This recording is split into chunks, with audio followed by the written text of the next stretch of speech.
মহান মে দিবস। সকালের আকাশ আজ নিঃশব্দ। রৌদ্র জানালার পাশে বসে, তার চোখে নেই তাড়াহুড়ো, শুধু জমে থাকা শত গল্প ভাসে।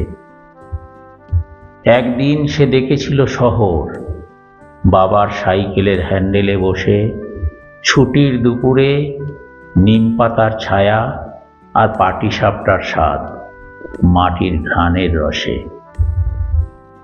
এখন সে দেখে ইট ভাঙা হাত, রাস্তা কাটার শব্দ, আলো যেখানে আর আনন্দ নয়, শুধু কঠোর শ্রমের নীরব প্রতিবাদ।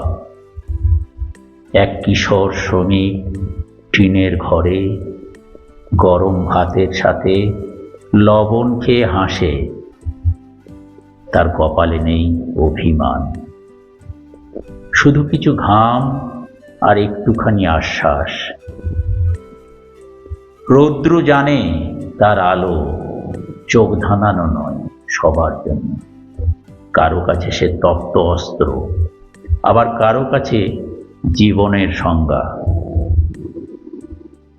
গাছের পাতাও আজ স্তব্ধ, মাটি যেন শোনে কার যেন কান্না।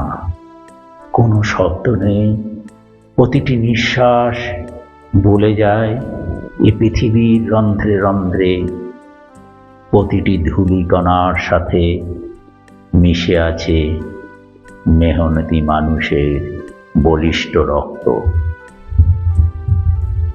এই আলো জ্বলে শুধু তার জন্য, যে কাদায় পা ডুবিয়ে তৈরি করে রাস্তা, যে হাত ঘামিয়ে তোলে ভবিষ্যৎ।